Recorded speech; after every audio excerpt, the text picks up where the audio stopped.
Hello, everyone, and thank you very much for tuning in to our first official community live stream for our brand new game called Australia Did It. That is live now in the Steam Next Fest with a demo. I am here to welcome you to the man himself, the creator, developer, and head of an amazing team, Rami Ismail. Rami, feel free to take Hi. it away and introduce yourself. No introductions Yeah. needed, probably most of the time, but for this one, let's Oh, see. well, I'm Rami Ismail. I'm an independent game developer. I've been making indie games for about 15 years now. Before this, I was best known as the co-founder of an indie studio called Vlambeer, where I worked on games like Super Crate Box, Ridiculous Fishing, Luftrausers, and Nuclear Throne. Beyond that, I help on lots of indie games around the industry, and I thought it was about time to make something of my own again. I got an amazing opportunity to work on something a little experimental, and so we got a team together of amazing people. I'm sure we get to talk about them in a little bit. Yep. And then yeah, we worked on Australia Did It, and the demo is now live. Do the finger The thing. wish list thing, yeah. We There just you figured go. it out. Wait, Yeah, I could it's actually right I there. could point at the demo while you point at the wish list. There we go. Yes. Yeah, of course, indie developers. So, if you're watching and you like what you're seeing, like, please wishlist the game, check out the demo. It really, really helps us in this crazy Steam algorithm dance that all of us have to do. So, if you like what you're seeing, if you like my work, if you like Australia Did It, like, please help us out. Yes, of course. And so today what we're gonna do is have Rami here start up the demo and play through it. I'm gonna be asking questions that I have here that I've collected, as well as just getting more information about the game while he plays through. We obviously don't want to share everything about the game. We want to leave some stuff as a surprise for when the game is purchased or you play deeper into it. But for today, I think this is a great way to just start and get you guys acclimated to what you can expect from Australia Did It. Rami, before I start, and I know everybody's going to ask this question, so I'm going to ask it. Why Australia? That's a good question, and it's a question that everybody has been asking me, and it's a funny question to me because obviously, the reason it became Australia who did it was actually very much a process of elimination. So we were looking at the world of Australia Did It. The Atlantic Ocean has been evaporated. What you're looking at right now is not a desert. It's not, the Sahara. It's not no. This is the bottom of the Atlantic Ocean, or the former Atlantic Ocean, which one day just evaporated just like that. And that obviously threw the world for a bit of a loop. So airplanes were a problem because the water shifted the atmosphere. Boats didn't work anymore. So humanity started building railroads across the Atlantic Ocean to the other side. And that's what we're going to be playing. We're going to be playing one of these train operators that operates a train from the one side of the ocean to the other across this, poorly maintained, heavily armored train network at the bottom of the former ocean. And it's heavily armored because in the years after, monsters, creatures, terrifying horrors started pouring into the Atlantic Ocean. So it's been about 30 years since that happened at the start of Australia Did It. And by the time this happens, all we know about what happened here is that whatever happened came somewhere from Australia. And the reason it's Australia is really simple. I needed a relatively scientifically advanced country that would have the right circumstances for a super weapon or a super experiment to go wrong. I didn't want it to be one of the usual like bad guys of video games. Right. And then finally, they needed to not be affected by the Atlantic Ocean being the deathbed. Just as true. So I was Yeah. not left with too many countries. So I came back to the team. I said, I think I got it. Australia Did It. And then the response was, that's a great title. It definitely gets eyes looking at it the moment you hear it. It's very was hard. meant to be a working title, but Yeah. then it worked. So we kept it. Cool. So let's hop in here and let's check out what we're working with here. And I know you mentioned train operators on there. I believe that we sometimes reference them as mercenaries. Are you describing that as the same and just interchanging those two words, No. or we want to consider them So mercenaries? the train operator is you as a player. You Okay. run the train. On your trip across the Atlantic, you're going to be hiring mercenaries that are going to be protecting your train to keep you and your cargo safe. Yep. The goal really is cargo gets across the ocean at all costs. So a lot of these mercenaries are um, disposable. Let's put it that way. And so they're going to be facing a lot of danger. But the goal is to get across. This is actually one of my favorite little things we built very early on. Is this The ticker. the departure ticker. Yeah. Um, all these locations that the real network can go to, and so just a fun little thing that we worked on for a while, but really good vibe. Let's take it away. Yeah. Why don't we just hop into the game? Yeah, for sure. Or Yeah. I could hang out on the screen for a long time. I honestly, it is a good vibe. The It is with a the good music vibe. in the background while the ticker's there, Yep. it actually is sort of therapeutic just listening Nice. to the ticker. It's It's nice. very nice. I spend a lot of development time just having this in the background. Yeah. Let's hit That's new awesome. game. Let's take a look at the game. Yeah. So again, guys, this is going to be the demo that is live now on Steam Next Fest. You can download it for yourself and play. And so when we start, you get to pick one of the difficulty modes. Now they're different trains, but really what they are is different levels of play. We're not going to unlock hard mode just yet because it is horrifyingly hard. And this is obviously a game that is still being tweaked a lot. And so we're also going to be looking at what happens in Next Fest to sort of respond to some of the things that we're seeing. Um, that the game is hard though is not a mistake. Like we It's intended to not. make a game that is a challenge, right? And so um, I think this game very much started from Mystic Forge, the publisher, reaching out and sort of talking to me about like what could a game that you would do that will be a strategy game look like. Hmm. And I really love strategy games. I grew up with strategy games. I'm StarCraft, Warcraft, Command and Conquer, Total Annihilation kind of kid. Like all of these games that came out like 2 decades ago, I played a lot, and so I love the genre. Um, and then obviously I love the turn-based genre, things Right. like Advance Wars, Fire Emblem, Into the Breach. I love all of these games, but I also have a few problems with these games. And so I'm just gonna start the game a little bit and just Ready. show a few things that you can do. In Australia did it. So Yeah. started by building a unit. This is the Gunslinger, one of the base units. So we have 3 base units in the game. The first one is the Gunslinger, and the Gunslinger is a damage dealer. And so damage dealers, basically what they do is they just shoot, they take a chunk of health off of an enemy, and that's that. Then we also have the 2 other units. So I'm gonna pull out this one over here. As the Rat Shot, Let's go. unlike the Gunslinger, is a radiation type unit. And so radiation creates a dot or a damage over time on enemies. So enemies won't take the damage immediately, but they'll take damage turn over turn from being poisoned or Right. affected. Now, each unit that I built costs Cindermint, which is down here in the lower left. And so I've now spent my Cindermint for this turn. The enemies are going to come my way. You can predict what enemies are going to do with very clear interface, so you can always see what's going to happen.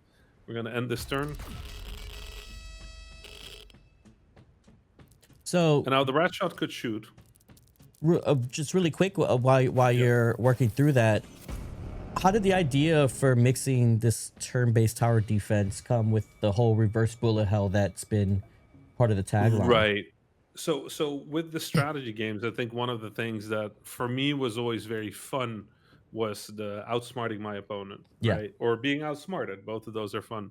One thing I didn't really like about a lot of strategy games was that very often you got outsmarted right at the start of a game, True. and you Yeah. just wouldn't realize it until 25 minutes later. You would watch the replay, you would go, "Oh wow, they made a choice in the first minute." Right. And if I had not played the other 30 minutes of this game, it would have been the same outcome, Exactly. right? Yeah. And so one of the things I really wanted for Australia did it was that losing should come quick. If you fall behind the curve, if you're not keeping up, if your units aren't of the right sort of like quality or not the right choices, then you should die quickly. And so I wanted this really visceral skill check. And so the idea of Australia did it is that as you defend these stations, your goal is actually not to win. You can't win. This station is always going to get overrun. Instead, what you're going to do is you're going to try and get your units in the right place to survive what comes next, Mm, right? And so yeah. I'll build one more unit here to show you the third unit. This is the nomad. Mm-hmm. And now we have these 3 units. I killed a locust over here, which is lovely because that gives us some more cinnamon. Fun. I don't think we're going to be in time to stop this one anymore. But this here is going to go fine. So let's see this play out. So Nomad does a nice bit of knockback, pushing that enemy away from the wall, giving us a little extra time. At the same time, our station did take a hit there. So you can see in the lower right here, that's our health. If that bar goes to 0, this station is destroyed, and it is game over immediately. Now I want to show what I think is the coolest thing. Because, Yeah. okay, so we want to have the right units, but you can only build 3. Exactly. Right? And so one of the things I really like is when genres become mechanics. And so I've been fascinated by this like roguelike, right? And so with Nuclear Mhm. Throne at Vlambeer, we brought roguelike to sort of like top-down action shooters. And it was more a mechanic than a genre at that point, right? Like Right. people started adding roguelike to all sorts of things. And one thing I really enjoy is merging. I Mm. love when you can merge things together and just like play with that. Like what happens if I merge this into that? So in Australia did it, that's what we can do. So this is the gunslinger, right? Does Mhm. damage, and this is the nomad, gives knockback. Now say I want a unit that does both. I can take the gunslinger and merge him into the nomad. Now this nomad does knockback plus damage. Or if I say, listen, I don't like that, let's do it the other way around. I can do it the other way around as well. So if you could just back up there for a second, you just undid the action that Yeah. you just committed. Could you explain to the folks this exactly the thought process on adding an undo to this? So the game is very much about experimenting. Yeah. And experimenting means that sometimes you get things that, aren't great. Mm-hmm.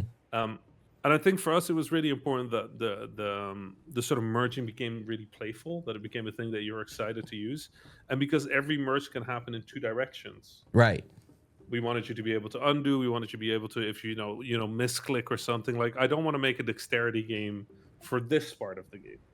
Nice. This part, I want it to be a thinking game. And so I wanted you to be able to play out your entire turn if you want, and then decide, actually, this isn't it. This isn't it. I want to change that. So everything, I've done all my moves, but I can technically just keep going back all the way to the start of my turn. Fun. The turn doesn't lock in until I hit the end turn button. And At that's that point- that's great too, because what I've noticed from a lot of roguelikes is that Hello? you're almost punished for experimenting early on. And in Yeah. this, you're encouraging it by allowing the use of that undo button. Yep. Please try everything. Try whatever you want. So we're gonna end this turn right now, and we're gonna see that unit now using both the shockwave and the damage. Station keeps taking some hits here. And so I want to talk about another thing that I think is important. You see on the screen this really big warning, 2 turns left, Yep. right?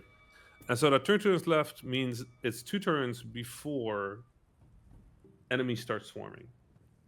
And when enemies start swarming, you have a few turns left before you have to go. And when I say go, I mean leave this station. So like I said, you can't win this.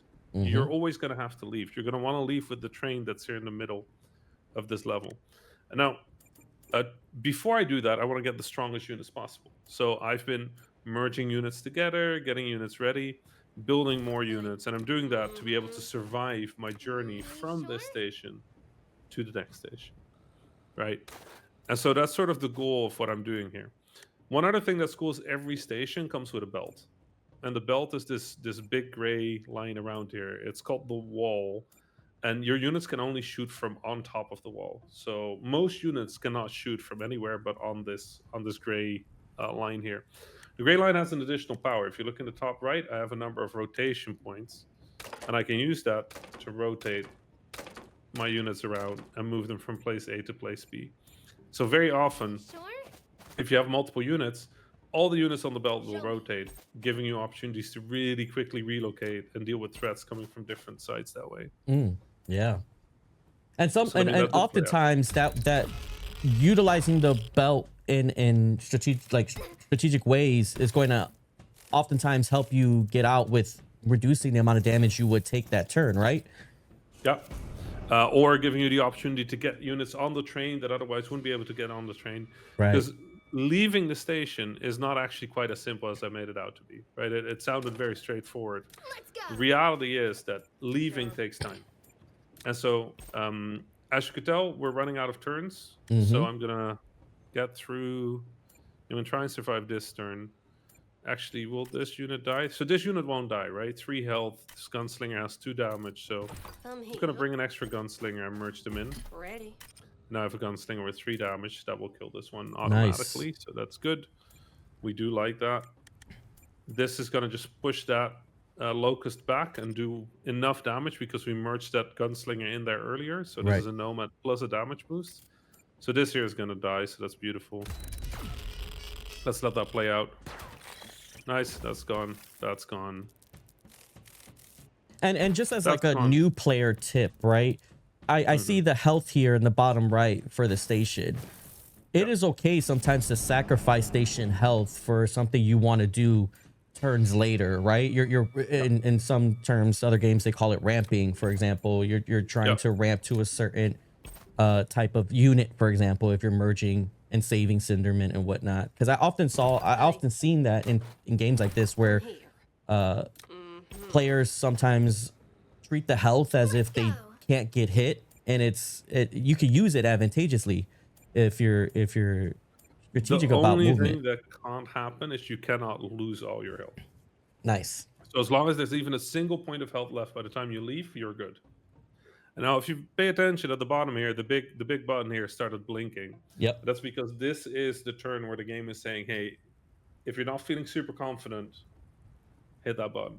And so we're gonna hit that button right now. Okay. And when I hit that button, we're gonna go to depart mode, and you're gonna see how many turns there is before the train can actually start moving. And so at this point, I have to survive 2 additional turns. The station cannot reach 0 before I go now. And this level, first level of the game, not a big deal. Right. But as you progress through the game and the challenge get harder, the enemies hit harder, things come at you faster.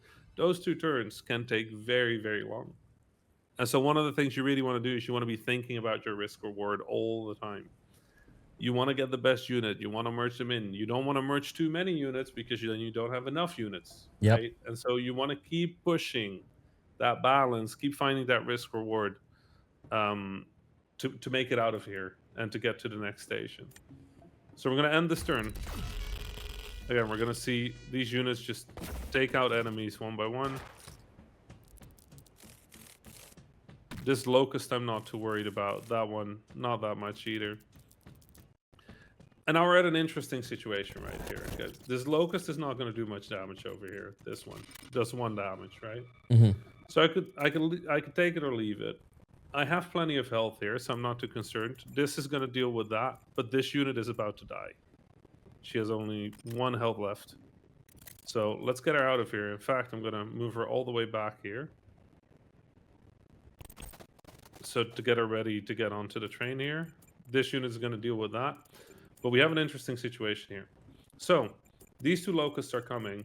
This shotgunner right here, the nomad, can't actually hit both of them. Oh, The okay. attack, as you see, is in this T shape. It's going to Right. hit these 3 tiles, but not this one.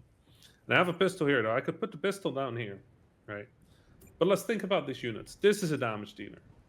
This is a knockback dealer. And both of these have been merged once, which is why both of them are level 2. Now you can merge any unit with the same level. And so that means that I can merge any level 1 with a level 1. And as a bonus, whenever you do that, that unit reactivates. It's fine. So To I a can level use 2. that unit again now. Right? Nice. Could be dangerous. So I can give this as a counter here, and now can actually deal with this enemy, right? But if you take this damage dealer and this knockback unit, I can merge those as Sure. well. And when I merge them, you get a unit that combines the Hello. strength of both. So this Love is the that. Rocketeer. The Rocketeer takes the combination archetype of damage and the archetype of knockback and merges that into splash. So Rocketeers do splash damage. And so heavy unit, a slow unit, very high damage with splash damage for other units. And so we have a real opportunity here to do some good damage, and that's exactly what we're gonna do. I love this. Actually, I'm gonna undo that. I would rather get this skill than stop that one.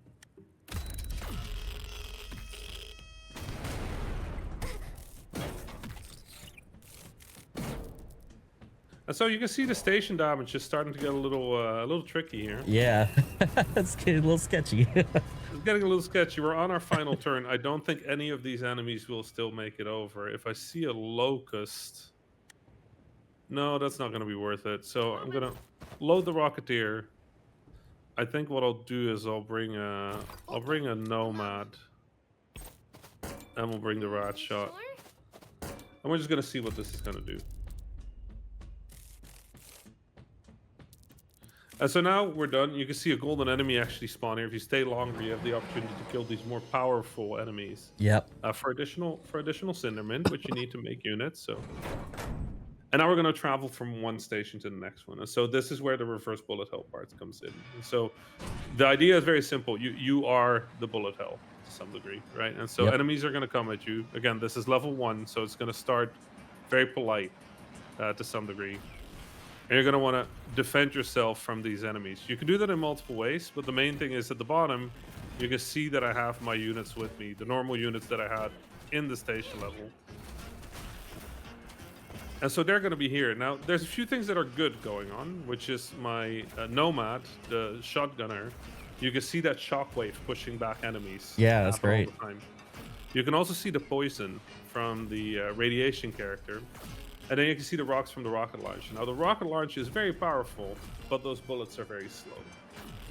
And so against swarms, they're very useful. But when a single enemy comes my way, that's actually a big problem because that rocket can just miss, right? Yep. So if I get in trouble, I can trigger some ultimates. We'll talk about that in one of the next levels. For now, just know that I can aim and make sure that my units are shooting at a thing, or I can just let them do their thing. And if they do their thing, oh wow, this is getting very busy here. Let's hope that rocket launcher gets a good shot in. There we go. Spicy first level. Yeah. Spicy first level. It's getting interesting there. Yeah. No, so my train took quite some damage there. And train HP, just to be clear, does not actually heal between levels. So this was a rough first start. I got to be honest. Showing off that Rocketeer might have not been the best idea in the first level. But here are 3 upgrades. So at the end of every level, you can pick an upgrade. Now, I want to be very clear. This is very roguelike-y. Mm-hmm. Personally, I don't think of this game as a roguelike. I think of this game as an arcade game. I think of this game of a game you can try and retry and retry. And so, yes, these are upgrades. They empower your train. They sort of encourage you to try different builds, try different units. This is not what's going to make or break your run. What's going to make or break your run is your ability to read the map, to understand the enemies, to understand your units, to make the right merges. This is here to encourage you to play around, right? Nice. And so I think I like Rocketeers. I like rockets. So plus 33% fire damage in Celebration in the journey mode is incredible. So let's run with that. And just to make it clear for those that are watching, journey mode is the reverse bullet hell that we just went through. What we just did, and the other mode is called station mode. Yep. And so this is the map, and as you can see, the map continues all the way for all levels of the game. There's different things that you can find in each of these stations, and they give you a little bit of a, let's call it a weather report on what kind of I like that. I haven't heard that before. So here you can kind of see, like in the level we're in right now, we're going to be dealing with cockroaches. 100% cockroaches. So we're going to see cockroaches as enemies. That's good to know. In the next level, we're going to see scorpions and horseshoe crabs. Horseshoe crabs are a pretty particular enemy. We'll show them off in a moment. But it's also a busy dunes. There's going to be lots of enemies. 35% of them are going to be cockroaches. So we're going to get swarmed a lot. So what we did last level with this rocket launcher was not a great idea. Right? Slow, good against groups. But if they miss, we're in trouble. So let's spend this level trying to get up and get a little bit of fast shooting things up here. At the same time, this level here is going to heal my train, and I definitely want that after that opening just now. So we're going to try and work our way here. Alternatively, We have great modifiers here. Units do 200%, shoot twice as often, but at 50%, they move half as fast. And one of the sides of the station would be blocked. So this would be a very interesting level to challenge. We can look a bit here. That's kind of scary. What we're This missing. early on. Yeah, That's a yeah, scary one. yeah. We have a lot of like lovely modifiers that really change things. But for now, I think we're just gonna go in this direction over here. As our train arrives, and our train arrives with our units, you can see actually that our units keep their damage. They heal a little bit when they arrive at a station. So in this case, luckily our rat shot didn't take so much damage. Now the sign that showed up there at the beginning of the level said 7 turns until departure. That is what the game is telling you is the recommended amount of turns that you would want to take before you leave. Yep. Okay. Yes, that's when you should probably get out of here. That's really what it's trying to say. Got it. So in this case, this rocket launcher is super slow, but because we have the belt, I can actually get the rocket launcher aligned with that enemy over there. So that's a good place to start. Let's get the nomad up here. Let's get the rat shot to do some poison over there. We don't have a lot of cindermint, so we're going to have to earn some over here. I really love the way the rocket launcher. Yeah, like, I love the sound. Splash. Sound design team did incredibly well. We had a lovely team today, and Nikki did sound design on the game, and Max Calkin did the music, and they all just really delivered something that I felt was very unique. Like I've not really heard this sort of audio identity for any game, you know, and I wanted it to have this fresh feeling. So I gave her all the freedom to do something interesting, and she came back with this very jazzy dynamic soundtrack that actually adjusts based on how well the situation is. So if you're getting overwhelmed, the music will reflect that. Oh, I love that. Yeah, it's great. It feels amazing. And so you really feel when the pressure builds up. Let's see. This unit is kind of useless here, so I'm just gonna keep her moving. There we go. I think that cockroach is dead. So I'm just gonna throw a question at you here while you're working through this level here. How did the mechanics of the merging influence the strategic play, in your opinion?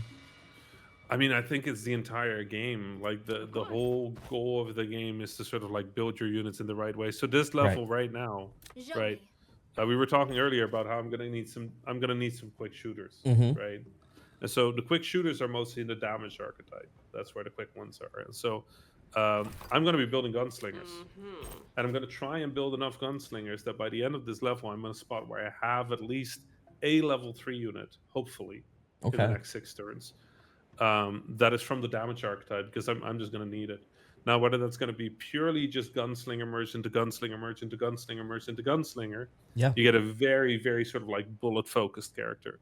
But I have these 2 units as potential ingredients as well, so I might use them if I just can't get enough cindermint in my next few turns. I love how you phrase it as ingredients. I think that's a core component to the game that I think really encapsulates what exactly you're doing here with your units, right? Because sometimes you're going to need these ingredients for different outcomes. Other times you're going to need them just as fodder to throw them away. It's all part of why these mercenaries are considered expendable at the end of the day. Which they really are, right? And that's unfortunate for them, but important for how the game works. Is very often if you're in a level and you know your station is almost burning down and you need just to survive the final turn before departure and you have a little bit of cindermint, you just throw some units up on the wall. They'll tank the hit, the station won't take the damage, and you move on. The train departs without them. That's probably not good for their health, but you know, this is not a kind world. I think that's very intentional on my part as well. Big corpo needs their their quota really filled, right? It needs to, everything needs to arrive. So I think this feels pretty good. I do think I'm gonna move this nomad over here to position. This is a nice spot because I can merge it down here or up here, and that gives me quite a bit of freedom. And really quick on this here, what you just did was pre-position that nomad there because of the economy with the movement between levels, a bit between rounds. Yeah. So Nomad is just not a very fast unit, which means that getting them in the right place is incredibly important. Hmm. I want to make sure that if this turns out to be a little stickier than I hoped, that I can respond to it. So in this case, actually, this is great. I can build one of the other units. Hello. I'm gonna go for the gunslinger and merge that in. So just to punch your gunslinger, I'm gonna put this nomad over here because this cockroach is gonna end up over here, which means the next turn this one is gonna intercept it. So that's great. I'm gonna get my rocket launcher up here. This unit is gonna kill that unit. So I'm feeling pretty good about this. It also means like I'm feeling pretty good about where this level is right now, right? The pressure is a little higher than in the previous level, but because my units are stronger, more merged, more of them here, I feel a lot more confident that I'm going to be in a good spot by the time this level is over. Yeah, I mean, you haven't even taken any damage yet. Ready. Not yet, no. Although my units have taken some damage, and so I want to be a little careful with that.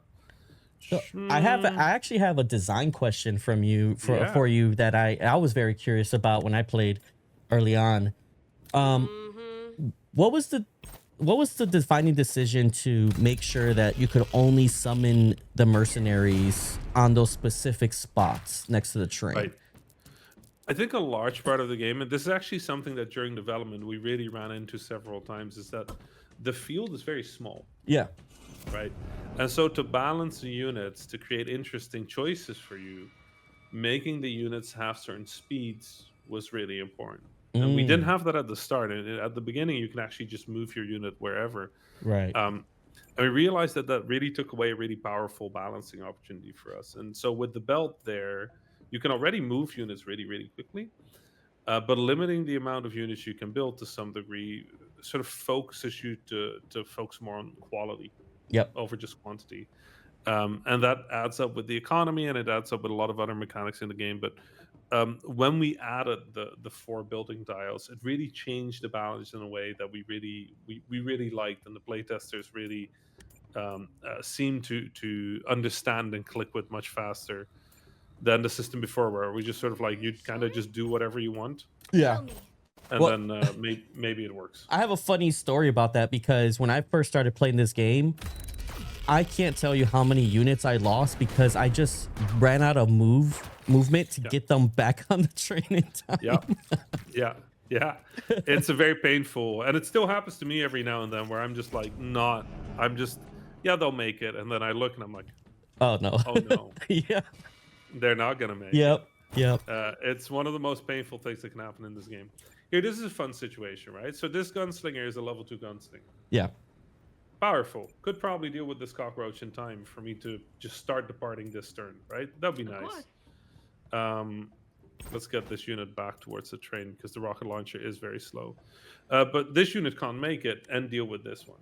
But because every merge reactivates the unit, I can merge this into this, then merge that into that. Ooh, I like that. And because this is 2 pistols merged together, 2 upgraded pistols merged together, they turn into a more powerful unit of themselves.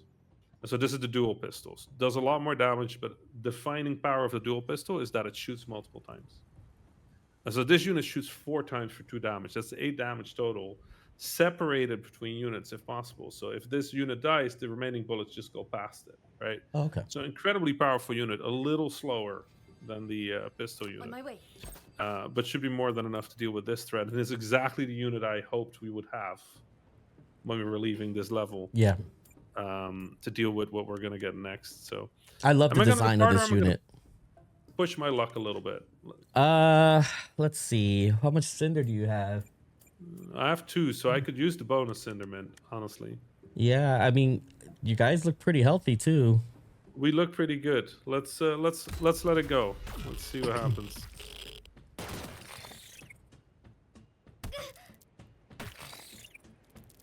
I'm actually curious if you'd be able to take on one of the golden mobs yet. Yeah, let's see. I mean, it depends. If they spawn in the right spot for me to deal with it with the rocket launcher, then I feel pretty confident about it. It's a bit of a risky move here because I do need the rocket launcher to get back in time. Ooh, yeah.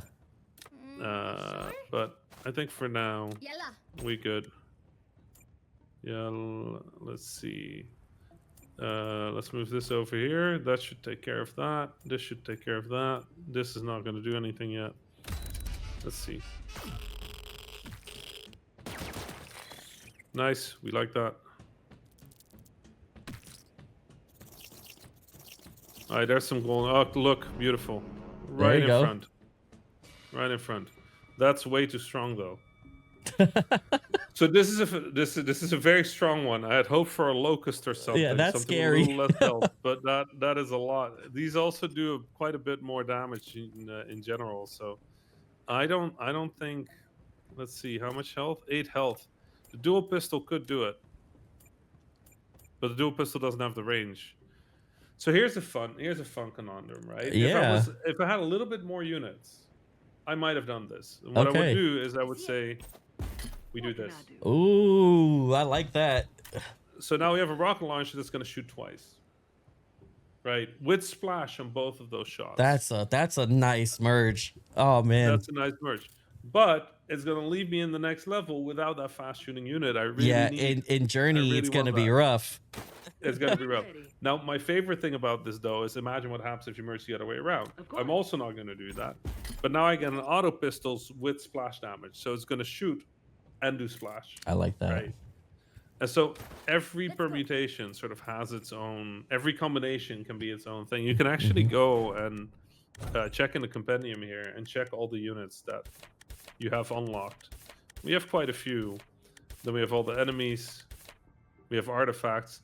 And then on every unit, you can see, okay, have you created this unit, but also which other units have you merged this with? And that's at currently there's how many combinations that we've clocked at? In the game? Yeah, Oh, about there's 1,500, so many. I Yeah, think. there's about eight. I think we ran the numbers the other day, and it was Yeah. like 1,800. There we go. Between 1,500 and 1,800. Yeah. It's incredible how much you can build. And total unit types is 30 plus 30 at the moment. Yeah. 30. Yeah.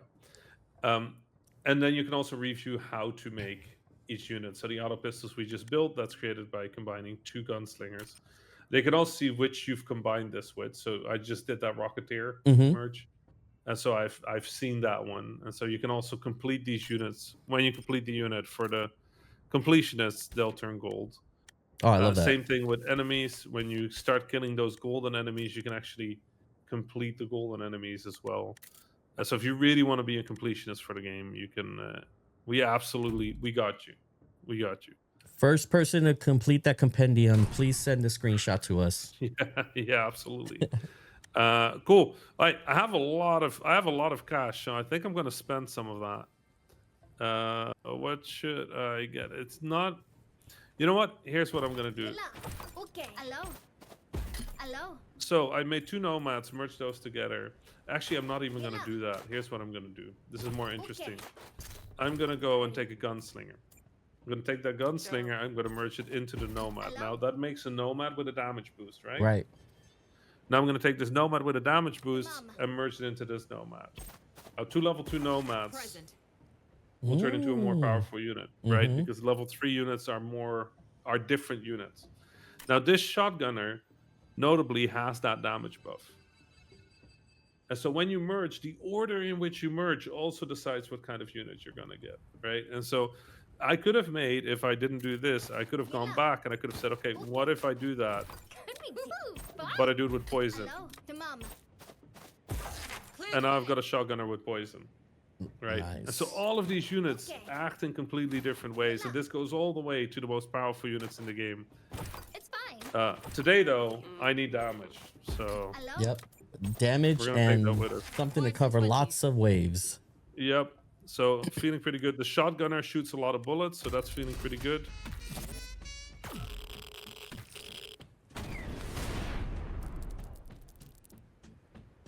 Oh, I had not seen those 2 golden enemies up there. Do you see those? What, you didn't notice them? Yeah, Oh, well, no, I did thought you notice did. them. I didn't mentally notice them, I guess. I thought you were just gonna like leave them there so we could go. Yeah, no. Okay, 2 turns until we go. So now the game has decided we have to go. Right? Yeah. This station is getting overrun.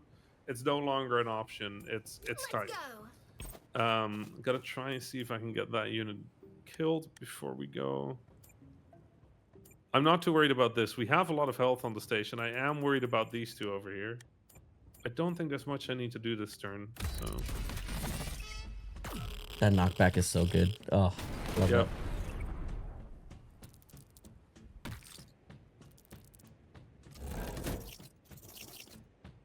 Hi, it's time to go. Yeah, Time to that's get out of here. that's getting kind of scary. That's good.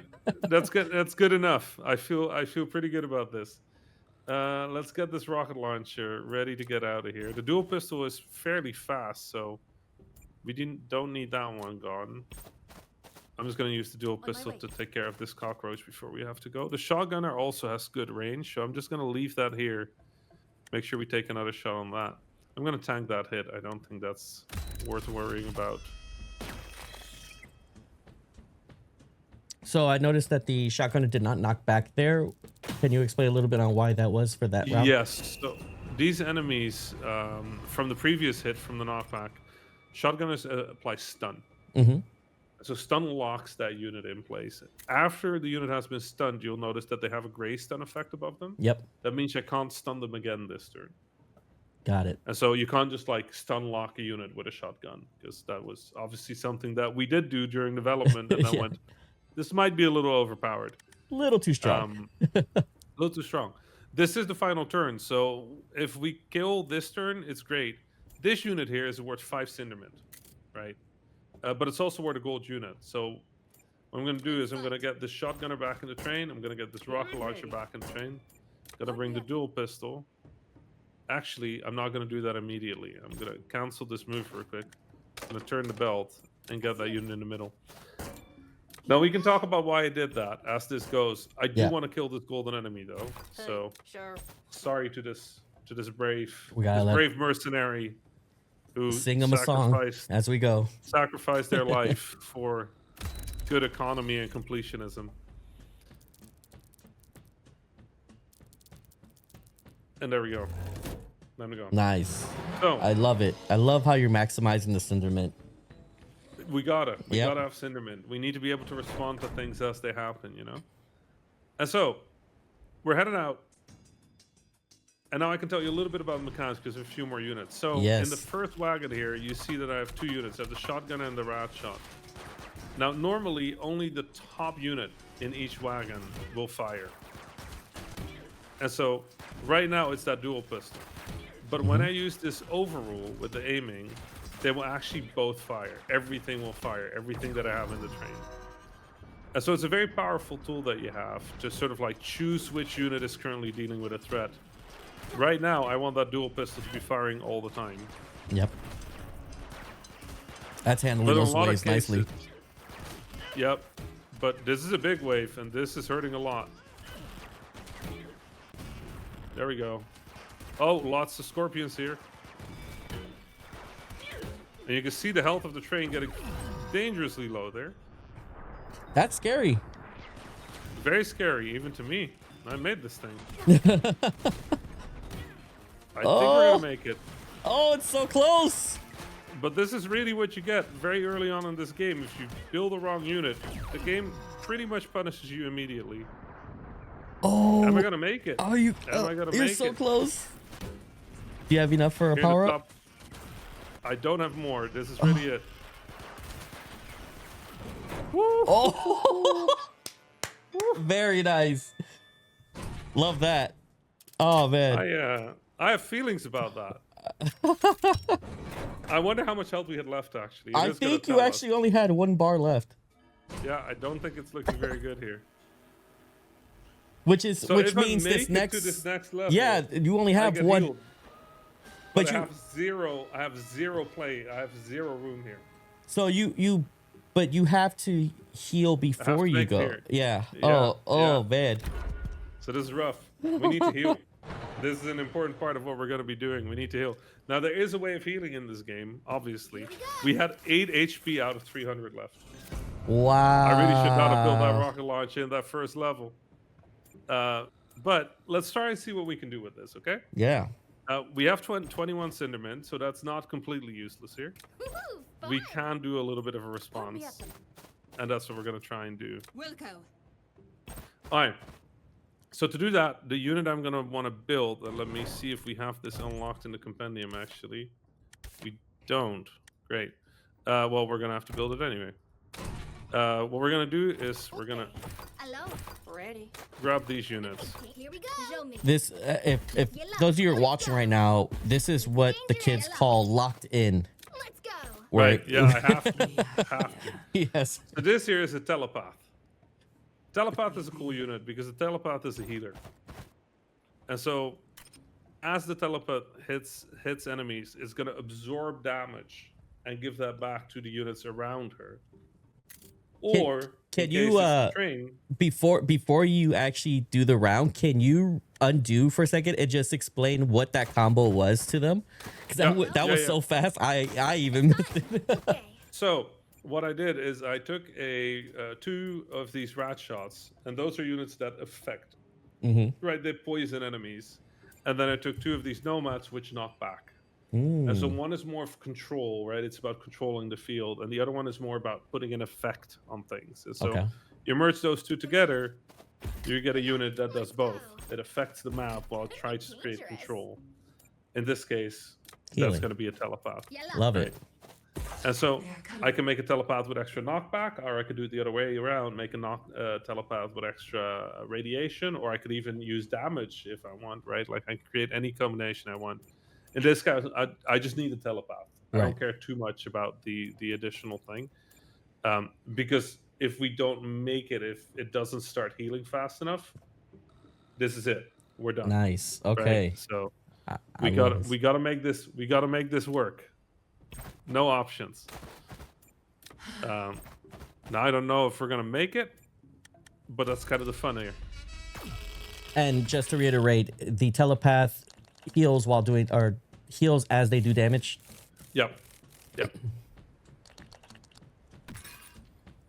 And now let me tell you about the horseshoe crab, because you're seeing all this colorful stuff happen in the lower right down there. That's not good. That's bad. This is insect gunk. And any enemy passing through it will actually get an armor of steel type. You have two types of armor in the game, energy and steel.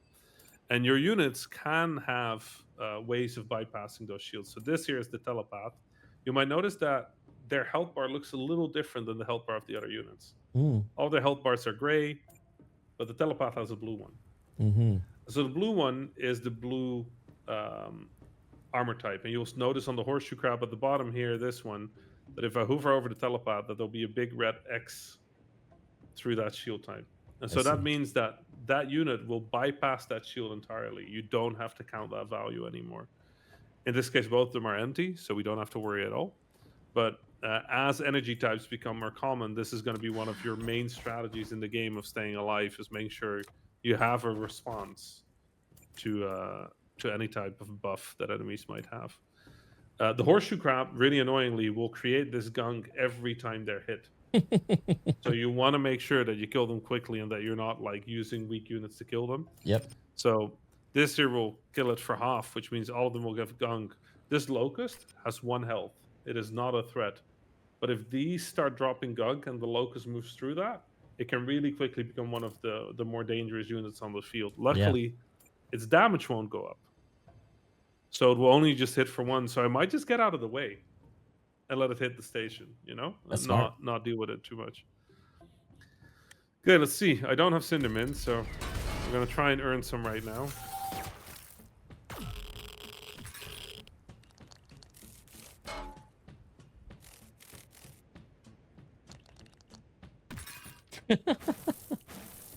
And so this is where things get a little sweatier, because there's a lot of math going on all of a sudden here.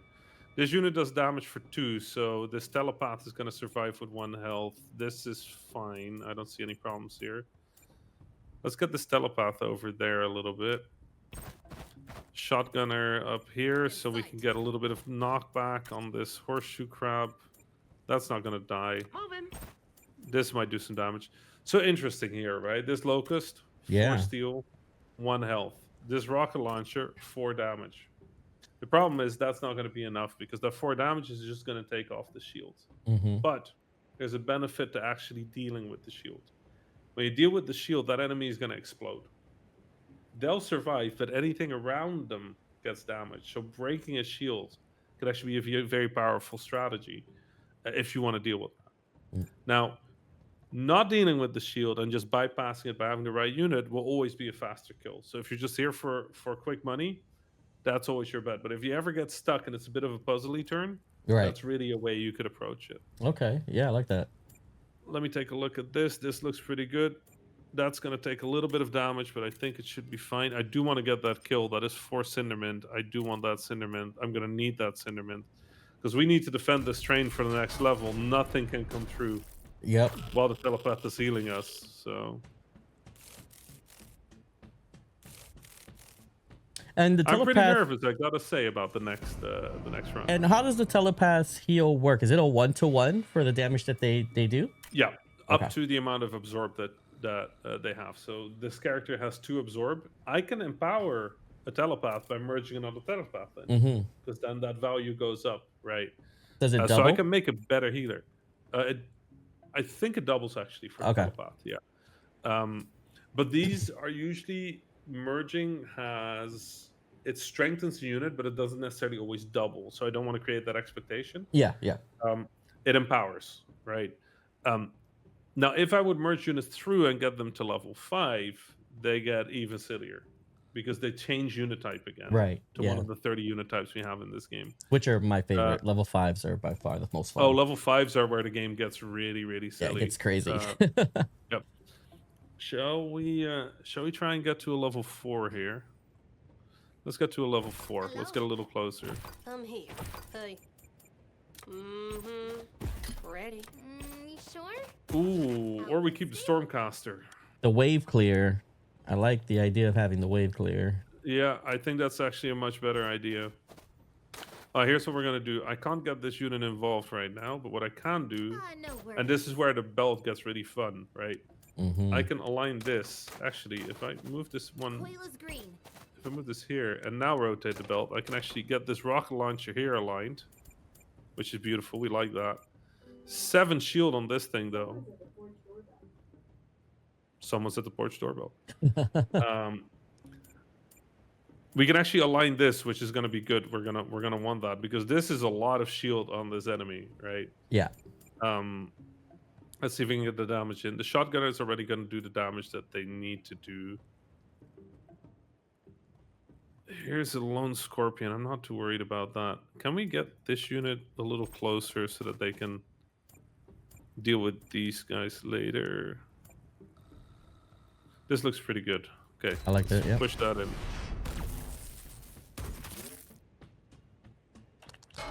And so actually, we didn't talk about the Stormcaster. I just got excited about the Stormcaster. I did too. I'm not going to lie. Right. The Stormcaster is one of my favorite units because what it does, it has something called chain. And chain effectively means that if there's a unit near the unit hit, that the electric bolt from the Stormcaster will chain to that next unit. And this is a power we can merge into anybody. We could merge it into the telepath, which increases their absorption ability. We can merge it into the rocket launcher. We can merge the rocket launcher into the Stormcaster. We can put the telepath into the Stormcaster. We can go any direction we want and get these effects to sort of like overlap in interesting ways. To me, that's really the fun and the beauty of the game. What I'm going to do is I'm going to move this rocket launcher out of the way here and allow the auto pistols here to go at it. On top of that, I think what are we going to do? I'm going to counter the scorpion. It's not going to be worth super much. It's just a scorpion. Since what I'm looking at here is how little your Cindermint economy is on this stage. Yeah. And it's because all of these enemies are guys. so tanky. Yeah. That's scary. It is scary. That said, I also just spend 20 Cindermint, right, trying to build that. That is true, that yeah. one unit up. You had the telepath and the Stormcaster, yeah. Look at this. This is 27 Wow. shield. We're not going to deal with that. We're going to leave that right there. There's nothing we can do to stop that anymore. And we kept our health at, we have 0 health losses so far on the station, but I'm just gonna tank this hit. This isn't worth. Although killing that might be worth it. You know what? 4 cinnamon. That's 1 loss. I think that's worth it. I'm just gonna get that gunslinger in here. Get that kill. Get that 4 cinnamon. That's a free gunslinger for just 1 cinnamon. I think that's worth the exchange. Get this rocket launcher on the scorpion. That's a kill. Let's move this over. That's gonna be 1 damage to the station. And then the Stormcaster will do some good damage here. 4 damage. Am I going to put it on here? I'm going to put it on there. Okay.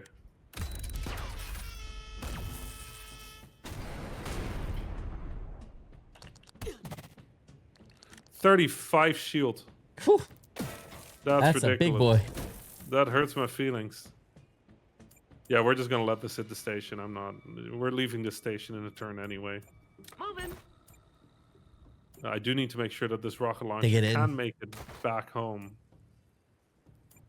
Let me see how the math on this works. No, that works out because I can use the belt to rotate them here next turn and then get them in there. So that's good. I'm not going to risk my telepath here. Stormcaster is going to take care of these 2. Let's get this telepath. No, we'll just get them here. I can't make it as far as I hoped. Is this gonna die? It does strike twice. Let's get that one dead. That seems more important here. Would the belt help you there to get? Okay. Yeah, but then over? everything else would move as well. Yeah. I think that's a little more risk than I'm willing to take here. Let's get the telepath loaded. I don't think we're gonna be upgrading them anymore. Yep. This unit can just tank that hit? I don't know. Why would that unit tank that hit, frankly? This rocket launcher will do that. This is just going to die against the station. I think this is the best we can do. Are we bringing this pistol? I think we're gonna upgrade this pistol from disposable to coming with us. Do you have enough slots? Ready. Yeah, I have Okay. 6 slots available here. Yeah, okay. 2 units are loaded, so I have space for 4, which is exactly what's out there. Nice. Okay. So we got a little bit of money here, just enough to turn that. Ooh, my station is sweating a little bit. I gotta be honest. That is scary. We're gonna be fine. We're gonna be out. We're gonna be out on time. Okay, so good opportunity here. I need to be very careful with what I do on this turn because I want to bring that rocket launcher. So Stormcaster's coming in over here. Rocket launcher's going in the back of the train. Shotgunner, let's put them in the front. Actually, what I'm going to do, since I have this 10 Cinderman, this is all or nothing right now, right? Mm-hmm. I'm here. Ready. We very well might not make it to the next level. Sure. Yeah, you definitely upgrade and. Okay. This is the best we can do. I'm nervous for you. Train. 2 dual pistols, shotgunner, stormcaster, telepath, and rocket launcher.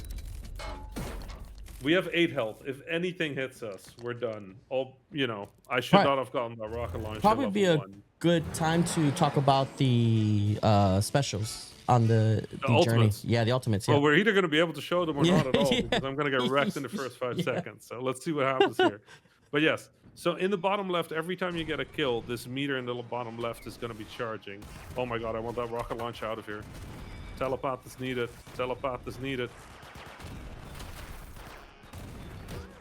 Nope. Oh nope. no! No. Immediately got wrecked by that Oh, scorpion. oh, no! Yeah. Nope. No, Nope. the scorpion. 8 health. Oh. That hurts my feelings. Hurts my feelings. So that's what you get when you build a rocket launcher in the first level and just get wrecked for half of your health straight away. But there were so many different ways they were trying to save that there, and just showing off those units was so cool. Just 8 health is yeah, very low. 8 health Very is low. very scary. Like in if you think back at what just what transpired there, what could you have done differently going into that level, or what would you have need to have happened for you to get out of there? I think getting that rocket launcher in the wrong position right at the start was a bad move. That rocket launcher was up front, so for the first few seconds it was a rocket launcher shooting. Oh, That yeah. telepath does create heal, but the telepath has to hit enemies. Mm. And so that it was the rocket launcher instead of the telepath shooting just meant I didn't get that early heal. Yeah, because you had that rocket go straight at the beginning, and it was Yeah. Oh wow. Yeah, it was just a shame. Then the other thing, like the telepath will heal, it won't heal that much that if a lot of those scorpions were gonna make it, I was Right. gonna die. But I'll be honest, I thought the dual pistols were putting really good down, like really good pressure on a lot of the scorpions. It's just that one scorpion Yeah. Wow. fast, and, Yeah. so it could have been very clutch. Yeah. It wasn't. It So wasn't. so let's talk about that for a second, because Yeah. obviously, we talk about experimentation and how you're Mhm. encouraging that early on in station mode. In journey Yep. mode, it's a lot of experimentations happening from your decisions in Yeah. station mode. So Now, I would yeah, really think of Journey as your skill check. skill check. And Okay. it's checking your choices. It's Hmm. just letting you know, listen, you messed up here, you know? And so I didn't want that to take 30 minutes, 40 minutes. I wanted the response to you messed up to always be within 10 minutes of gameplay. And so I think your choices should always sort of like percolate for like one or two levels. And if you Yeah. can make it through that, you should always be back. And in this case, that would have been the case, right? If we made it through, we would have gotten that train heal. We would have had amazing units to go with. But we made that mistake early on of getting that merge and then not adjusting for that merge early on enough. And so Would that's you that's would really you what got us. say that you would, in if you went back to that same playthrough, Yeah. would you say you would got rid of the Rocketeer earlier and then just replace that with a different set of I would have units? merged the Rocketeer into a faster shooting unit so Faster that I shooting. would get the splash damage of the Rocketeer into something like a dual pistol, like an auto pistol unit, Yeah. or maybe even a Stormcaster. So I got that good combination of splash and chain.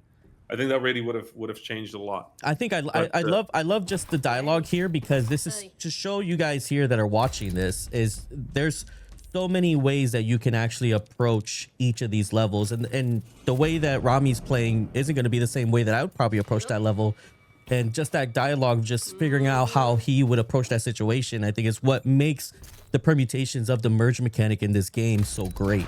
And I mean, I encourage you guys, just like we're showing here, to share those strategies with us and share what you're coming up with in these levels, especially through the demo, right? yeah, Because I'm yeah. sure there's some wild stuff out there that none of us on the team have even thought about yet.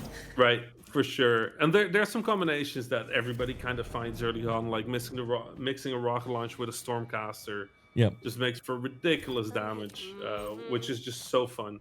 I mean, I gotta Um, say, my favorite part about that last playthrough was you sitting up in your chair and just pumping out a telepath oh yeah, yeah. without even I needed thinking. a telepath. There was no way. There was not a single scenario where Yeah. we would have made that without that telepath. So I was like, I need that. I need that I right just now. know whoever is watching this is gonna be like, wait, what did he just do? Sure. Yeah. I did what was needed. Just locked in, shrimp Yeah, posture it in the needs to chair, happen. sitting up, Yeah, adjusting the needed to glasses. happen. Needed to happen. Here we've got a little empowered gunslinger. Take out that scorpion in one hit. That's So good. I think I want to drop a little personal question to you, Rami, if that's Yeah. cool. So, genre experimentation, evolution, encouraging experimentation.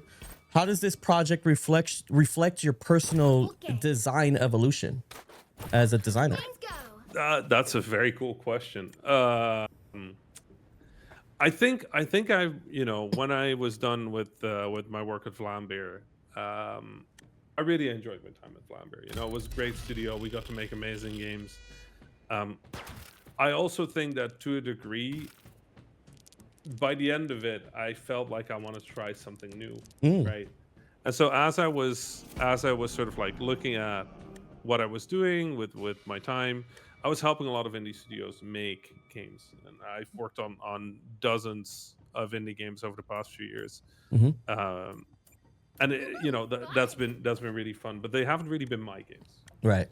And that's great because it gives you a little bit of distance. It gives you the ability to look at those games a little bit more objectively, to see things that people are doing that are interesting, but also to see a lot of the business that happens behind games. And I gotta say, right now, it's a tough time. Yep. It's a tough time for game developers because, after the whole situation with a lot of investment into games happening during COVID, where anybody that was in the games industry that had a bit of a resume could go and get hundreds of thousands, sometimes millions of dollars for their games.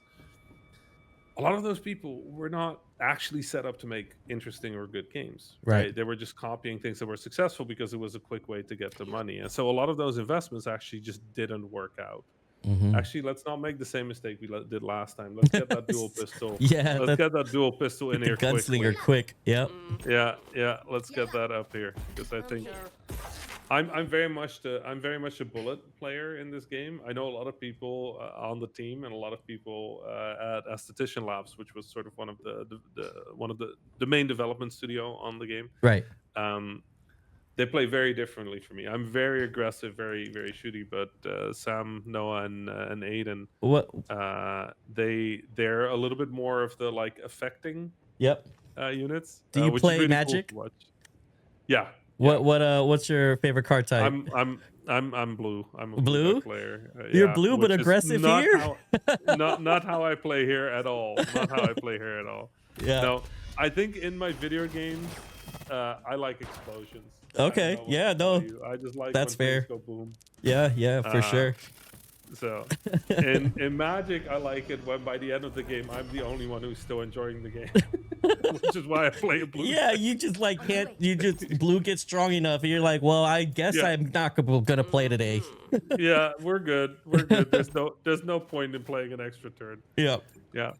No, but Yeah, your I think evolution. We're for, talking a little bit about your evolution as a for design. me, one of the things that was interesting about watching game developers try to get funding was just how risk averse everybody was getting. right. You know, publishers weren't funding new or interesting or weird stuff. Developers made simpler pitches that were like easier to prove. But then I look at the industry and I look at what's successful.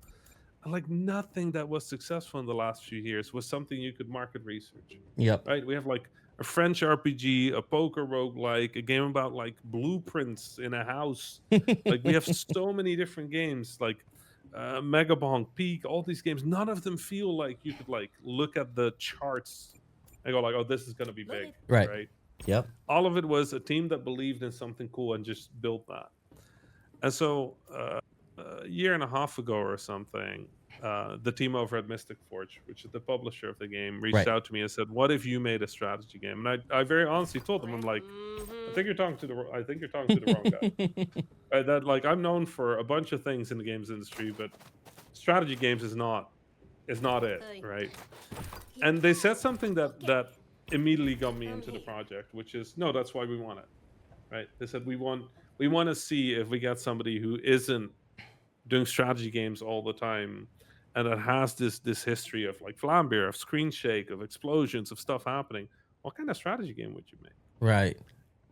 And to me, that was interesting because I'm seeing such a risk-averse industry. Mhm. And then here comes a publisher that's just like, listen, we know we're taking a bet, but we just want to see what happens, Yep. right? And Sure.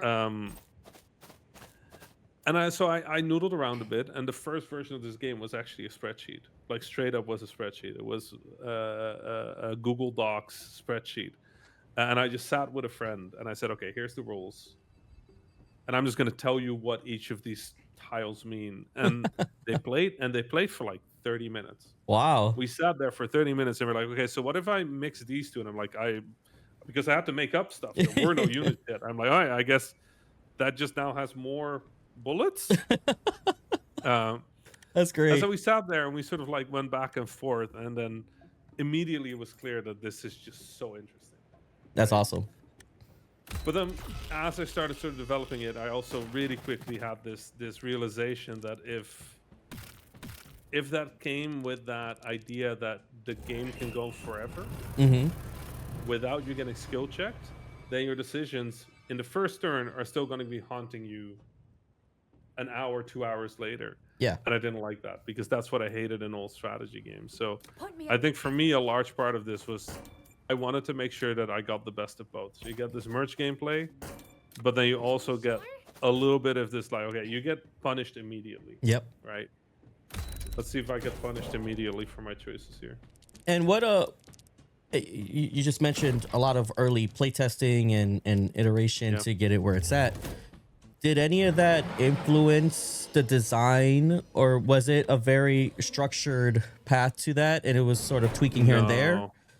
No, I mean this is an experimental thing. Nobody Right. knows how to make this. There's no other games we could look at that could tell us how to make this Yeah. because it just doesn't exist yet, right? Mm-hmm. And so I think for us, a lot of this was sort of like learning what the game is that we're making and sort of like understanding what works and what doesn't work about it. Right. This is a lot of cockroaches. I'm glad I brought that dual pistol. Your health is looking We're good. gonna be okay in a second. Yeah, I took a little bit of damage. As I said, like it's really hard to get through this without any damage. It is possible, but it's pretty spicy. I honestly feel like if you took 0 damage through this unintentionally, then it's too easy. Yeah. The point of this is that you always need to Yeah. have a little bit of You have to have that pain. fear. but I don't necessarily want people to continuously be dying, right? Right. And so here, let's trigger a little bit of a super here. Yeah. A little bit of distance. Oh, we didn't really Um, get to talk about that a little bit. Oh, if we you didn't want get to that. Yeah, so that touch on meter that. fills up, right? Oh my god. Yeah, so as you're playing, as you're getting kills, this meter in the lower left will fill up. And that will actually allow you to use more and more powerful attacks. So I got a level 1 super off just now. You can actually get a level 2 or even level 3. Those are increasingly devastating, and they are sort of like get out of jail free cards to some Yeah. degree. That was a much better first Yeah. journey round than last time, right? A lot of breathing room there. This is a fascinating card to me. Emergency departure allows departure on death, so I can actually just push this station, Oh no way. way. That's so cool. and then even if my station gets destroyed, my train will still depart. Now, I think since I'm still doing a lot of early merging, I think I'm going to use this wagon turret, which gives my units in the first wagon additional fire rate, and it means that I'm going to put my heavier hitters up front to get that fire rate boost. like so that. if I get a rocket launcher in this level, I fire 33% faster. I like that. Yeah, that's I like good. that a lot. That's really good. But yeah, so I think for me, sort of the thing that was interesting, it was sort of like this idea of, okay, I want to play with this merge gameplay. I also want to play with this, like, when do you get punished in a strategy game? Ooh, scorpions and horseshoe crabs. And here I'm going to get red beetles, but I can only spawn nomads. Okay. Oh, okay. Here we go. Okay. Well, the fire rate of a nomad, right? Yeah. Let's see what we get here. It's fine. So we have a little bit of a blockade here. Not too bad, luckily. I can still deal with most of this. But for example, a rocket launcher wouldn't be able to Right. get through there. Point me at them. Let's just deal with that. I think I see an enemy up there. Nothing bad, nothing bad, nothing bad. So let's just get a little bit of a poison thing up here. Got a little bit of damage up there.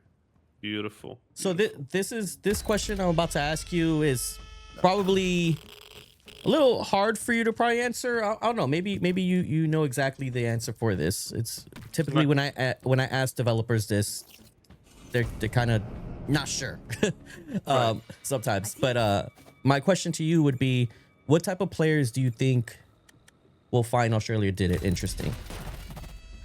So I think if you have a fondness for turn-based strategy games, you'll find something here. Now, if you're a super hardcore turn-based strategy player who, wants to sort of like min-max every bit of this, I think there's a certain type that likes that type of thing that will enjoy this, and there's a type of person like that doesn't. Because Yeah. for me, this is a strategy game. It's a strategy game with reverse bullet hell, right? And so the reverse bullet hell is sort of here as a way to give people a breather from the thinking, Yeah.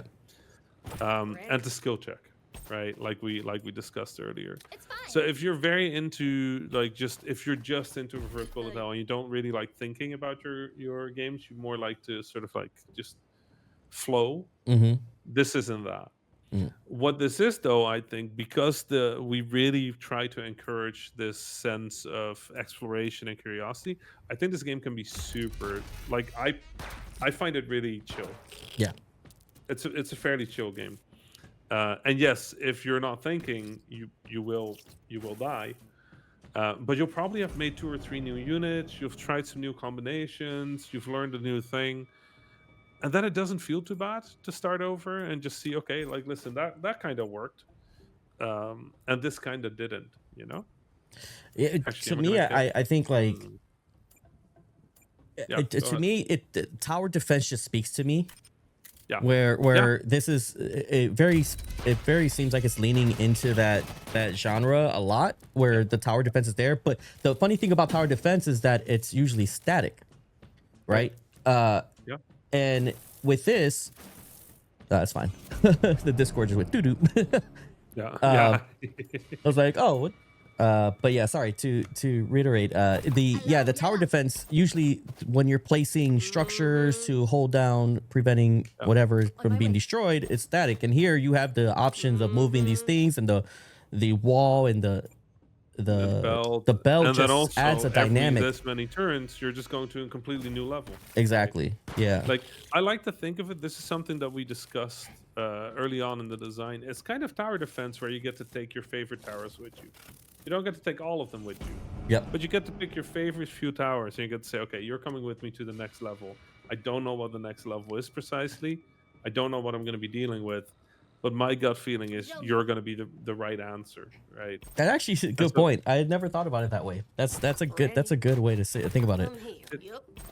It really is. Like you have to be thinking about sort of what you're bringing and why you're bringing it. And sometimes bringing the most powerful unit is not necessarily your best move. Sometimes you just need a very specific solution to a very specific problem, like that telepath. Yeah. Right. We just needed a telepath. That was it. There was nothing beyond that, and it didn't really matter which telepath at that point because we were either going to make it or not. Now, I Right. can pretend that I'm going to sit here and like really think about, okay, what's the next level? And I think there's a type of player that would do that. Right. But to me, that doesn't really lean into the experimentation as much as I want to. So I wanted to make a game that if you wanted to min max, you can min max it. All the information is here for all the levels, all the way to the finish line. You could probably calculate your odds for the entire game if you wrote software or something for it. But there's enough randomness to sort of like throw you off balance, and I think to me that was a really important balance, is that it wasn't a game where you wanted to calculate, right? Right.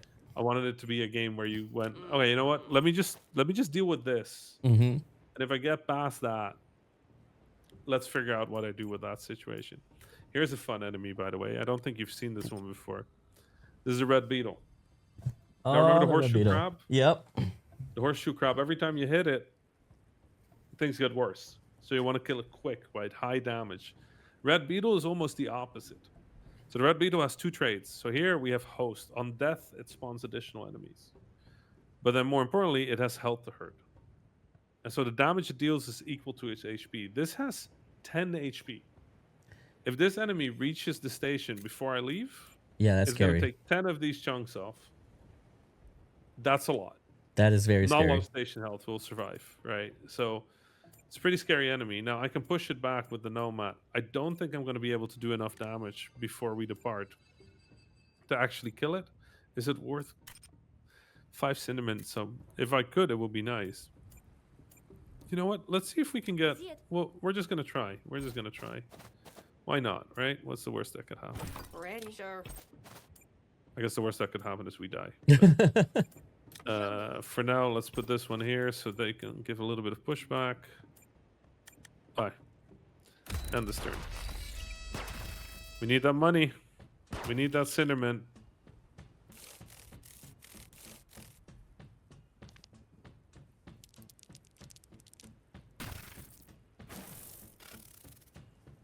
Oh man, It's got a little spicy. that's scary.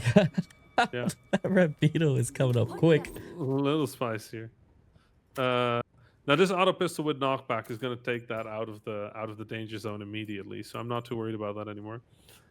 Let's think. What would be useful here? Should we make a rocket launcher, or shall we stay away from the rocket launcher this time? Let's stay away from the rocket launcher. Yeah, I mean your also your journey card for next. That'd be dangerous. I don't think it's really gonna affect much there, right? Right. Actually, let's review that one more time. Right. We have cockroaches coming up for Yeah. this route, so don't think that's. You're right. Rocket launch is not the right answer. Although for the next station we're going to have horseshoe crabs, so little punchy enemy would not be the worst idea. How about Hey. I'll start pre building. We won't finish it right now. Danger. It's fine. but I'll start Here we go. going down this path. We've talked about what happens when you mix a nomad with a nomad. You get the shotgunner. Yep. We've talked about what you get when you get a pistol with a pistol, right? You get the auto pistols, the fast shooting one. We've shown what happens if you take the pistols and the shotgunners. You get the rocket launcher. We've talked about what you get when the radiation and the nomad. You get the telepath. We talked about a lot of units. Let's just build Fun. radiation units. Let's just keep merging radiation units and show what that actually looks like when you do that. And then I am really playing this level until the final turn, so it is getting a little riskier here. And I almost feel like that the first card that we looked at would have been great for this level. The just go till death. Yeah. Although the station hasn't taken too much damage yet, so hopefully, I'm not gonna regret sticking that extra turn here. Here goes the forced departure. We're gonna flip. We're gonna survive 2 more turns. How much movement does the beetle have? The beetle is slow. It's slow. Okay. I don't think it's actually gonna make it here. Oh, okay. So I think we can abandon this threat. That said, so all right, here's a funny situation, right? This unit is extremely powerful right now. Yeah. Because it is an auto pistols plus knockback, so it's going to push back the enemy every time it hits, up to 4 times. So that's 4 tiles that get pushed back. Great for enemy control. Terrible for damage, though, right? And so you're in that weird situation where this is a great unit to have. It's just not a great unit to deal with this red beetle. So let's get that unit loaded up. I have 7, so I'm gonna let's do it this way. Do I have another level 1 here? I do have another level 1 here. Sure. Okay, let's do it this way. We're gonna get, actually, can it make it? It can make it.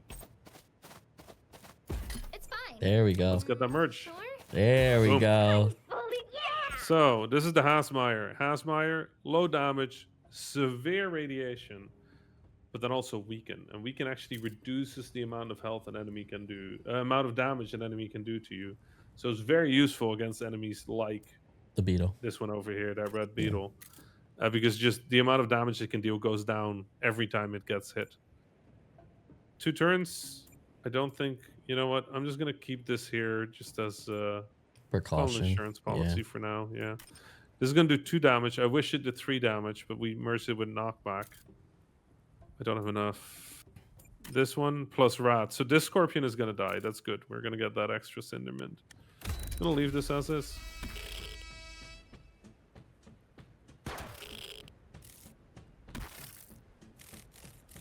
And so that one golden enemy died from just the radiation, and this one died from the radiation as well. So that's just a great spot to be. 9 cindermint here to exit the level. Yeah, this looks good. Yeah, this is not bad. This is not bad. I wish I had 1 more. You know, You could probably you always do it, get no? greedy. You know, you get a little greedy sometimes when you're playing. Hey, If I had 1 more, I could build 2 more units and get an extra merch going here. couldn't you pre-build for next level so you could just merge Yeah, that's it, what I'm maybe? gonna do. I'm gonna get one. I'm gonna get 1 unit up here, and I'm gonna leave it because we still have the next turn technically, so I could still try and get that merge in near the That's end. true, yeah. I think what I'm gonna do here is I'm gonna get that other dual. Ooh, no. You get that kill. You get that kill. Oh, but it's not gonna be a kill. I wait. If I do it this way, it is gonna be. And then bring it back. Loaded. Point me at Yep. Yeah. There we go. There we go. It isn't looking good. That might actually. That's not gonna be a kill, but that is gonna be a kill. Beautiful. Now we're getting somewhere.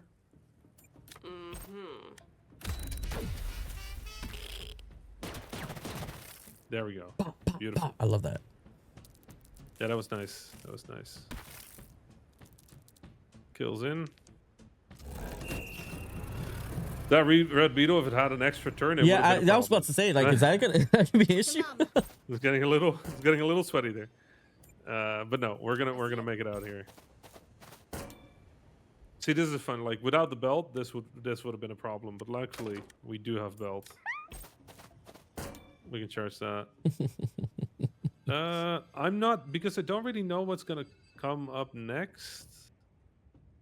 I think what I'll do is I'll get I'll get an empowered knockback unit Okay. up here, and then just also load this pistol. Nice. Nice full train. Like that. And then when we get to the next level, we can actually see at what is actually coming at us and deal with it at that point. Ooh, That's bye-bye. scary. That beetle was scary. Oh my god. Yeah. Did not like that. All right. Did we Okay. show the level 3 ultimate yet? No, we didn't. Let's see if we have enough enemies I to wonder. make it, because that ultimate really, you know, the ultimate, the strength of the enemies you kill also matters for the ultimates. So it's really hard to get a level 3 ultimate in the first biome. And so the demo actually, as you're going to be playing it, it consists of the first biome and the first level of the second biome, Yep. which is the graveyards. A very different biome, lots of very tanky enemies. Ooh, that was some big damage there. Yeah. What was that? I let some scorpions get through. Oh, okay. For now, though, I'm feeling pretty good. If there's a big wave, I can just trigger that ultimate that we have saved up. Right. Here we go. There we go. Love that. There we go. Give us a little bit of breathing space. Watch out for that Ooh, red that beetle. yeah, I saw it. That was crazy. Yeah, that red beetle does a lot of damage. They'll sit on the rail like that and just let your train hit it. And you really don't want that. There we go. Nomads are doing. Oh yeah, Great everybody's job. doing work here. Mhm. I'm feeling pretty good about this situation. Compared to last time when I really wasn't feeling too good about this situation, but there we go. Yeah, that's very nice. Woo. Also sweaty. Let's see. Using the third wagon gain additional damage. Let's go for that.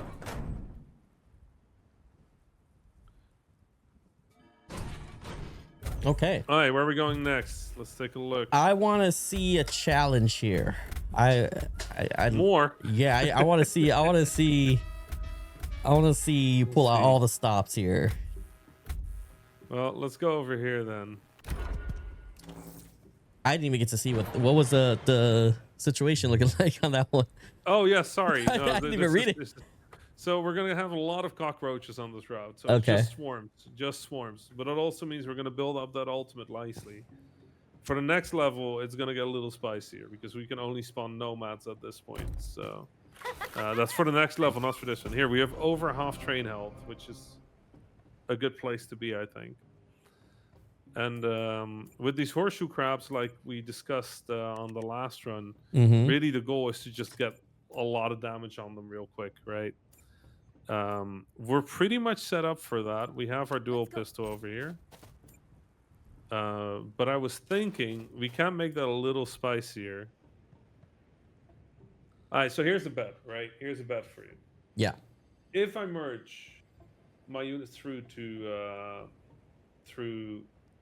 through here, I can get level 4 units fairly quickly, right? Like Okay. the way this is set up, I can get a level 4 unit fairly quickly. I can actually get 2 level 4 units, which means I can make a level 5 unit. Level 5 unit, if I play this right, would be a minigunner. We have to show Minigunner level 5. Shreds, but if the enemies that come at us in the journey mode, Yeah. if there are some tankier ones and it's not just swarms, we're not going to make it through.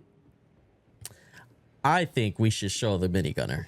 They have to see a level 5 before we sign off. Fair. Okay, We've been talking about it for quite a bit. How these level 5s look. That's fair. All right, let's make sure we get a little bit of things going here and make sure that we get those level 3 unit or 2 up here.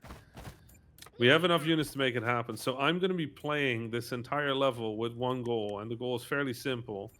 The goal is to get a bunch of other units to be able to push back anything that the minigunner doesn't kill. Okay, I want to see this. It's going to be interesting. A little scary, gotta be honest. Do you think you have enough cinder to do it with these mobs? I don't have a lot. That's the problem. If I want to make this unit, I'm going to be putting all my units into this one super powerful unit. And that might work, but it might also not. Oh, I totally want to see this minigunner just do work. Yeah. Let's see what happens. All right, let's see.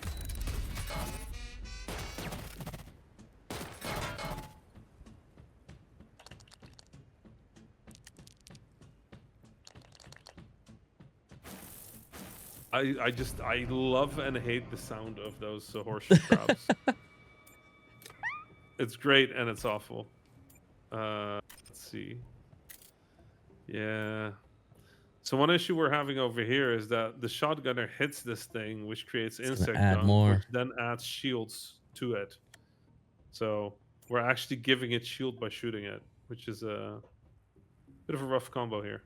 Could you move the pistol over there? This one? Yeah. Yeah. But I don't really have space to merge it, so it would look something like that. Actually, a much better strategy would be this. Ooh, So this yeah, the unit, rag. actually, we talked about shields before, right? Yep. So this unit is going to bypass that shield because it has the same damage type. This one does steel damage. This enemy has a steel shield. So if you preview, you Hmm. can actually see that damage is not, that shield is not going to count. So that's going to come straight off the health. This one is the auto pistol knockback. So this one is going to get super powerful. But if we then bring this unit out, this one can finish it off. So if we just I like that. mix between these two, Yep. that should still be achievable. And this poor weak locust is just gonna get evaporated by a dual pistol over here. Oh wow. Yeah, that's pretty spooky. Even that locust is strong now. Yeah. Well, I'm glad I didn't start merging yet because I have enough trouble to deal with on this level as it is. Let's see. This shotgunner. So this one is gonna die. It's poisoned, so we don't have to worry about this anymore. Which means I probably want to flip things around. So where should I go? That's the one won't die. Let's get over here. And the shotgunner still get back here. Beautiful. Actually, maybe I don't do that. This is what I like about the experimenting, right? Yep. You can just make a move and then kind of go like, you know what? I don't like how that looks. Let me try something else, you know? Yeah, I so do the need a unit locust on is the opposite. Yeah, that locust is gonna make it. That's Yeah. a shame. And then this locust is super powerful because of all the insect dung it's been eating. What a funny... This is just like a dangerous locust all of a sudden. Oh, here, another one. Oh no. This is just danger locust central. Oh my god, look at all these buffs that are laying out here. Okay.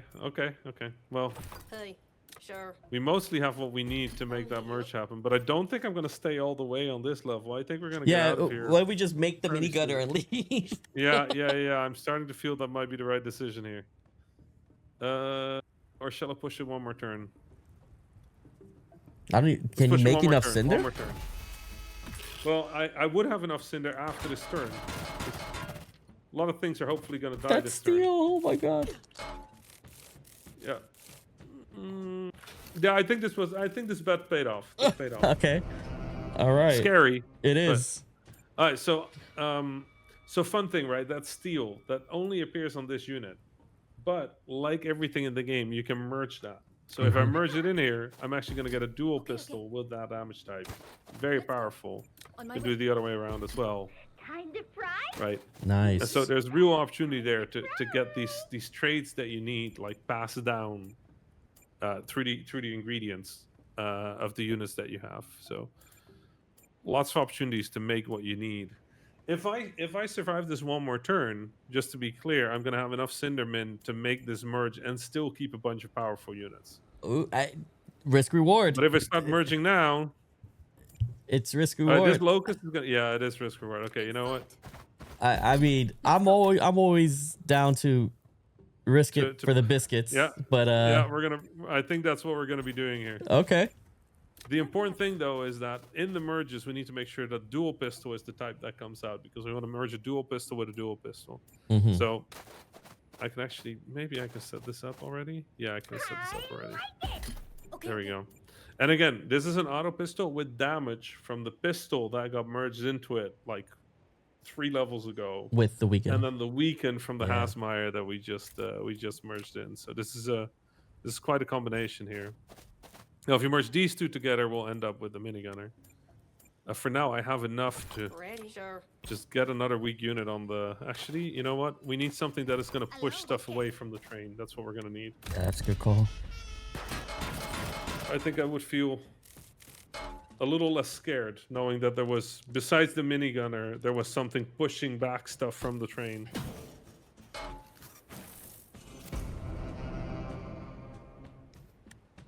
Right, look at this, a locust with 10. That's preposterous.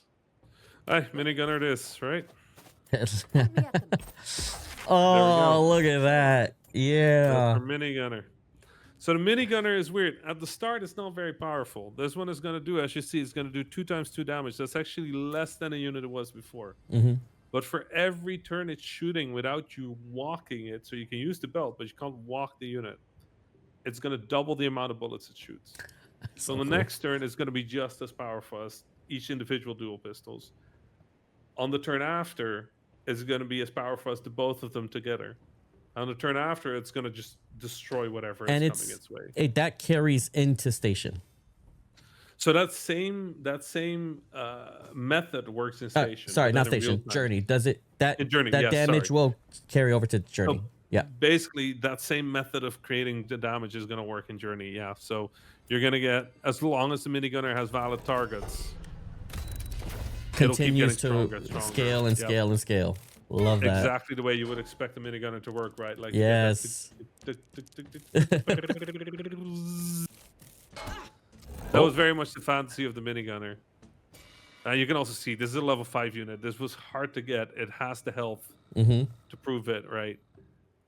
So this unit here has 48 shield, right?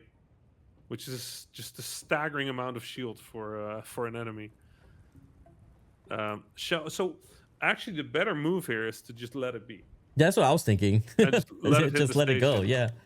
So what we're gonna do is we're gonna get that minigunner in front of some other enemies, where they can do nice damage. So right now they're gonna do 8 damage. 8 damage is nice. We like that. Hey. And then over here, yeah, let's get that nomad here. Nomad with a little bit of extra damage. That's nice. And now one thing, again, I have to be very careful. That minigunner does need to make it on the train. Otherwise, what have we been doing here? Yeah. That would be a sad way to end it. That would be a just, very, just very waving bad way by to the end this. minigunner. Alright. Alright, we need to get everybody on board. And then let's see, 2 damage here, 1 damage here. No, we're gonna be fine. We're gonna be fine. We're all gonna make it. Let's get that pistol a little bit in the front of the train. Let's get that nomad in the middle of the train. Let's Let get me that handle mini. this. Oh, gotta be careful here. Gotta get that minigunner. Let me handle this. There we go. They're loaded. They're good to go. Let's hope the station survives whatever this turn is. Oh. Yeah, we're good. We're good. Oh, we're wow. Okay. I thought the Scorpion was coming in too. good. Yeah, no, they stopped just in time. All right, let's see what we get here. I'm actually very curious how this is going to go. Because the minigunner is very powerful, but if there's too many units, it's just going to get overwhelmed. I feel like you're going to have to aim a lot. You're going to probably have I'm to going to take have to aim a control. lot. I think that's correct.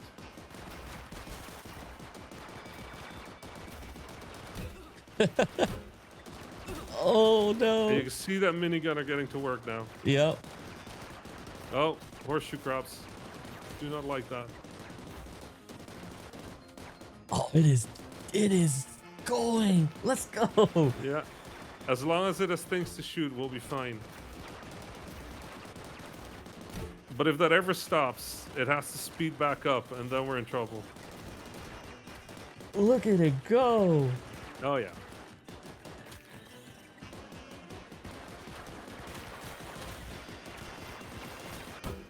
Oh, no. I do have a bit of an ultimate as well, so if we do get overwhelmed. Oh. There, got rid of those horseshoe crabs immediately. And so these horseshoe crabs, just like in Station, they kind of leave a debuff for me, so it actually slows my train down. And so if I can get them before they reach the rail, that's... Yeah, that's going to be big. Oh, so these two are on the Oh, road. they're right so there. I'm just gonna have to, Oh, no. yeah, I'm just gonna have to deal with it. Ultimate, maybe? We're fine though. I think the minigunner did its job here. Very big bet. Yeah, look at but it that. paid You're, off oh, you're still beautifully. over half health. Yep. Well, that does mean we can end the stream with a little sneak peek at the second. Yeah, biome. no, I think this was a perfect way to Yep. redeem yeah. some of the Rocketeer thing. Yeah, that's right. There's shenanigans. Yeah. See, if that had been more red beetles and horseshoe crabs, the rocket launcher would have been fine. We just got swarmed. We could have known. We could have checked the map. But Right. here we go. That, oh man, True. love it. That was so good. That was so good. Good rocket launch. Good minigunner. Yeah. But obviously now comes the downside is we're now stuck with one very powerful unit and two really weak ones With at the start of our second biome. yeah, and the start of the second biome had, what was it? I think it said 36 drones. Yeah, it can get pretty nasty. So let me just really quickly show Yeah, you yeah. this. There we're it not gonna is. spend too much time here. No, this But let is me the show players you- got to see this for themselves. They got to see this for themselves. But Yeah. let me show one of the coolest things about this biome, I think.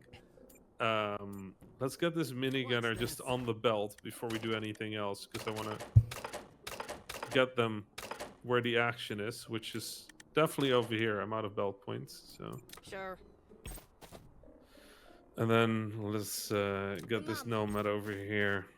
Let's end this turn. So, first thing you might notice is that drone didn't die in the first two shots. Yep. It actually took a moment to go down. So even the minigunner takes a little bit of time. But I don't know if you noticed what just happened, but this drone over here transformed. Yeah, it looked like armed. Yeah, this is the control drone. So at any time, one drone on the field will become the control drone. And as long as there's a control drone, all the other drones gain shield. And not just a little shield, 8 shield. Wow. Right? So this went from not a threat to a pretty big threat altogether. Yep. At the end of this turn, this control drone power is going to go to another drone. So it's going to end up on this one. And then this one will gain that shield as well.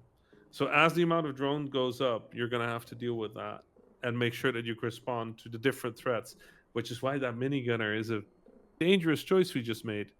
Because we're basically just gambling that we're going to have the control drone on the right side of the field. If we don't, we're in big trouble. You better hope we have enough turns on that. Yep. And so wheel. this time it works out well, right? This minigunner is gonna do some damage. It's gonna hit that control drone fairly hard. Hopefully, it'll do enough. This unit here is a long distance unit, the first one in the game. It can actually fire from afar, so it doesn't kill itself trying to hit the station. No, it's gonna keep harassing you, and it's gonna require you to bring a unit to either take the hit or take it out. Again, here, shield as well, right? So Wow. you really have to start thinking about, okay, what shields do I have? And you're going to start losing units in station here. Mm-hmm. There's no way around it. Like, you're going to take damage. Your station is going to get a lot less comfortable. And there's more units in the graveyards that are very fun to play with. But I guess we'll leave that for Yeah, no, that's definitely for. And by the way, guys, both of these biomes are in the demo that is available today for Steam Next Fest. We'd love for you all to go and check it out yourselves. Give us feedback, join the Discord, reach out to us on social media. We are here, we are listening. As Rami mentioned, this game has never been done before. These genres have never been blended before, and we're listening to all feedback as we continue to trek towards launch. Rami, before we wrap up, any parting words and anything you want to share with the audience here? Honestly, exactly as you said, like, for me, this is super exciting. We've been working on this for a while now. It's not a massive game. This is very much an experiment. We're trying to figure things out. Yep. We're trying to learn where it is, but I have so much fun playing this game and merging things and figuring things out and dying in my own game and winning in my own game. And so if you're playing it, if you have thoughts, positive, negative, if you have ideas, things you think should be tweaked, we're listening. We're having fun with this. can't promise we can do everything, but can promise that we're really looking at how everybody's playing, what everybody is enjoying, what everybody is not enjoying, and we'll continue to tweak and balance and just enjoy it. For me, this is a super exciting week. Yeah, So no, I'm excited for people to play it. I'm I'm excited to looking hear what forward. people think. I'm looking forward to seeing the combinations folks come up with, the strategies folks come up with. Like we said, it's 1,500, over 1,500 combinations at this point. So there's bound to be some stuff out there that we didn't even think of, and that's the most exciting part for me, at least, to see what comes out of this. So when you think about it, that minigunner can still be merged into something else that combines powers. Yeah. This is not the top of the tree yet. Exactly. There is one more up there, and some of those level 5 units are just completely ridiculous. yeah, and we have some media out there that shares some of the later units that you can see along with the trailer, and definitely more media to come online as we march towards launch. Rami, I want to personally thank you for taking the time. I know it's a very busy day with the launch, and you've been almost here for 2 hours. God bless. Because this has been a trick, but I've had a blast. This is just to pick your brain and to just sit here and watch, you play the god of the game play it. And see, even gods can bleed when they pick the wrong rocketeer. Gods can bleed in this game. Yeah. Like I said, we didn't make a forgiving game. We made a game that it is very chill, it is very zen, but you got to be paying attention. Yeah. I appreciate you for your time, and everybody that's watching, please do check out the demo. Wish list it. It means so much to us. It helps us so much. You don't understand. And yeah, thank you again, and we'll see you on the next one. Thank you so much, Rami. Cheers. Bye, guys.